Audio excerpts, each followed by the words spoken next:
Hello there everyone, welcome to today's video. I hope you're all doing well, and welcome also to my first Wednesday warm-up. Now, this isn't going to be extensive, it isn't going to be very long. It is just one warm-up exercise that I enjoy doing, or I use every single Wednesday as part of my normal Spread Love video. So I will still be singing a song as well. So it's not going to be long. It's not something that if you're wanting to join in or wanting to take from, you need to set aside loads of time. It's something that you can build with over the coming weeks. Now, some of these exercises that I do from this week onwards will work for you.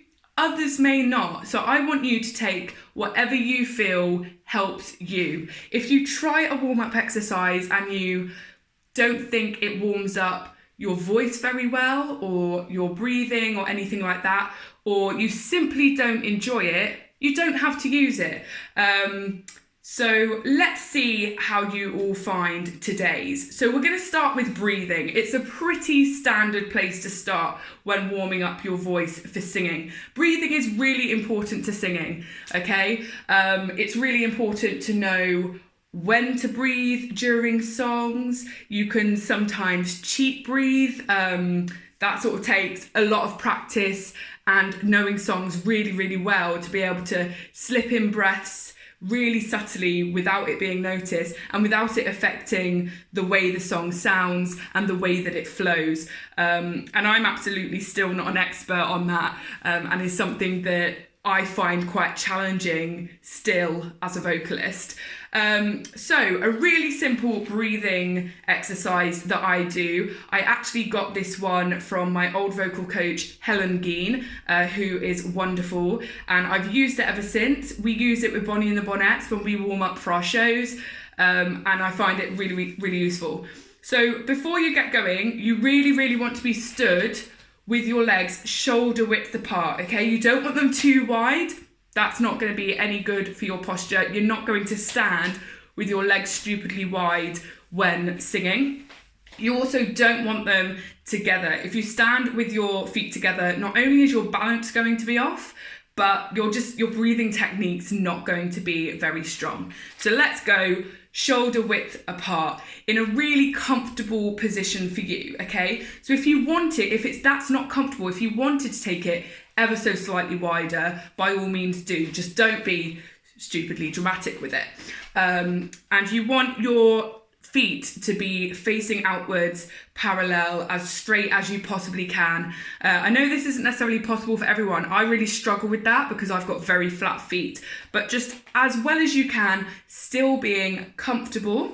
Okay, you want your shoulders down. So I always say, give them a little bit of a wiggle. My shoulders always tend to be very, very tense. I mean, they're not up here, you can tell, but you can also tell that one of my shoulders is slightly higher than the other. And also, I've not got perfect posture, okay? My natural posture is like this. My stomach sticks out, my back comes inwards, okay? So I've not got very good posture at all. So you really do need to remind yourself to stand up really, really nicely. Good posture, but staying as relaxed as possible. So even though some of this might feel forced, you want to try and get yourself into a position that you know your posture's good, you know you're standing correctly, but where you're comfortable. So you just want to feel that out, okay? Feel that out, and you want to think of that bit of rope or that bit of string going through your body all the way up your spinal cord, all the way up your neck and coming out at the top of your head, okay? And you want to keep that at all times. You don't want to be rigid, you don't want to be solid, okay? You want to be nice and fluid still, but just very aware of your posture. So when we breathe in, what we don't want to happen is we want to keep this relaxed state. So we don't want to breathe in and for this to happen. We do not want these shoulders to rise. They must stay down, relaxed and fluid. Remember, not rigid at all. So we're going to go in and you're going to take in your breath in your torso area here. So lots of people find it really helpful to put your hands on your torso area, and when you breathe in, you want to notice the air expanding your stomach and your rib cage area, so your lungs, and it retracting and coming back in, okay? So we're gonna go in through our noses and out through our mouths. Let's just simply go in for 4, out for 4, and let's do that 3 times. So we're going in,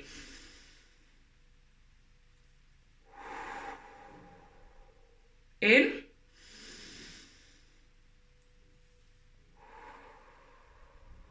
and in.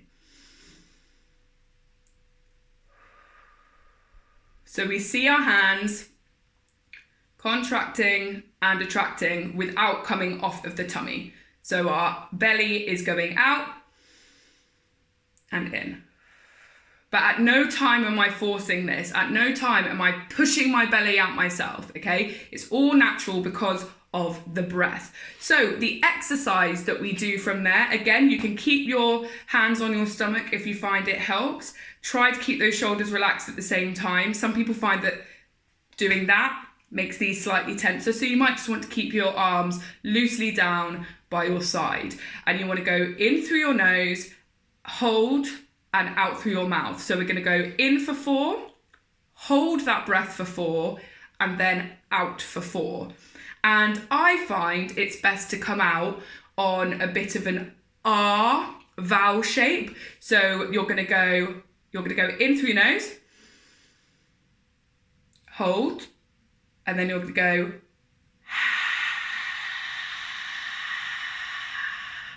You want to hear that breath coming out, okay? You want to make a real conscious effort to make that raspy sound, okay? You're not making a note, you're not singing, you're just making that raspy sound.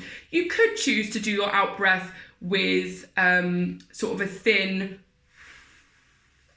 if you wanted to do it incredibly slowly.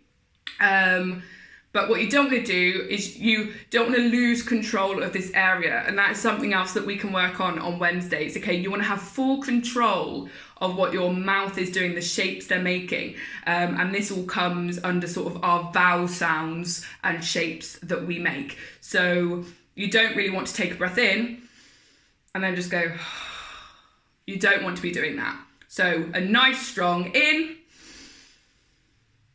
hold, and good. Okay, so you're going to do that in for 4, hold for 4, out for 4, 4 times.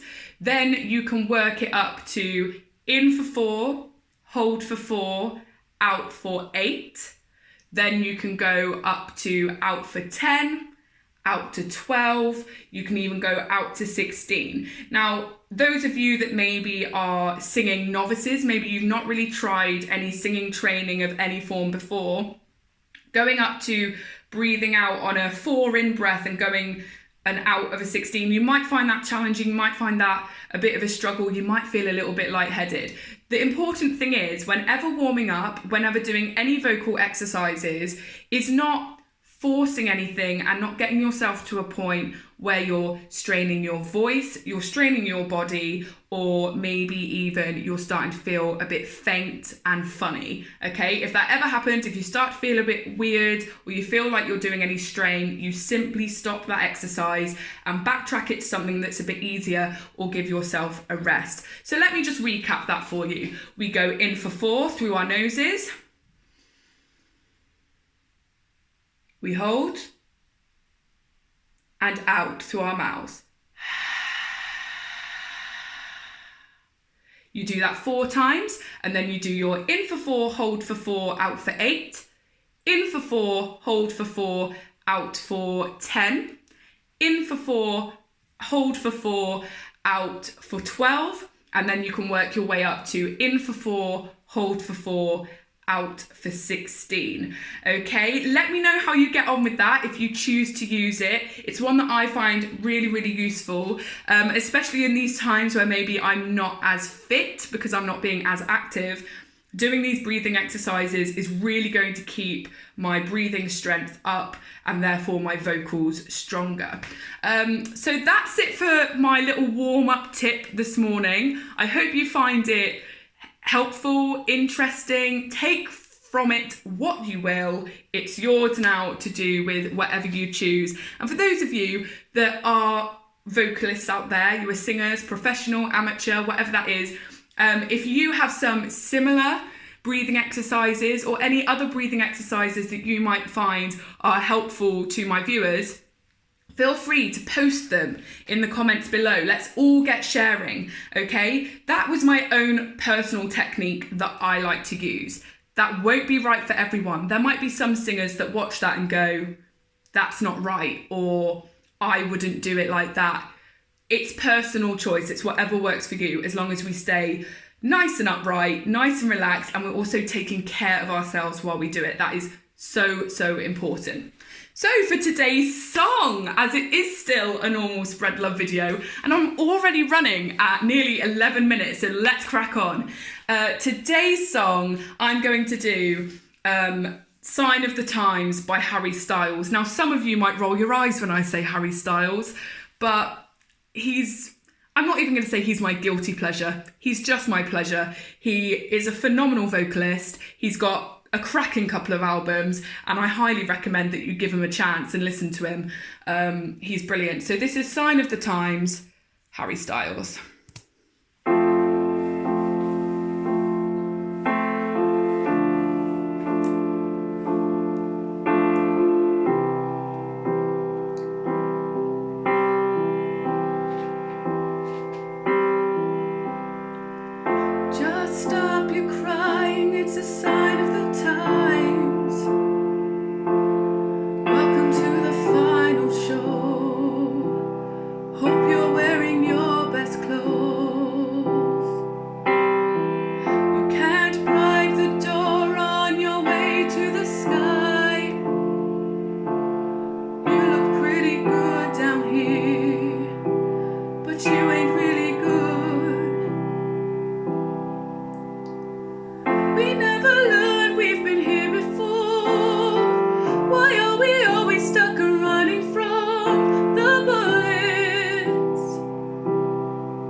There we go, Sign of the Times from Harry Styles there. I hope today's video was helpful, useful, enjoyable for you, and it put a smile on your face. I want to do a massive shout out quickly to my wonderful friend Danny, who just popped round. We very much kept our social distancing, so don't worry, but he dropped round some like non-alcoholic gin for me with some tonic to sort of cheer me up and keep me going.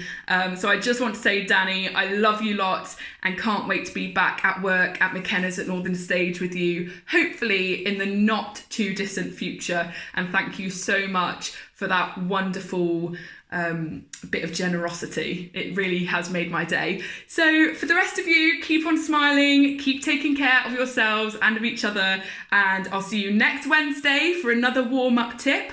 Don't forget that my next live stream is on Monday the 4th of May. I'm going to be doing classic musicals, so get those requests in, and yeah, enjoy the rest of your week. I'll see you tomorrow. Lots of love. Bye.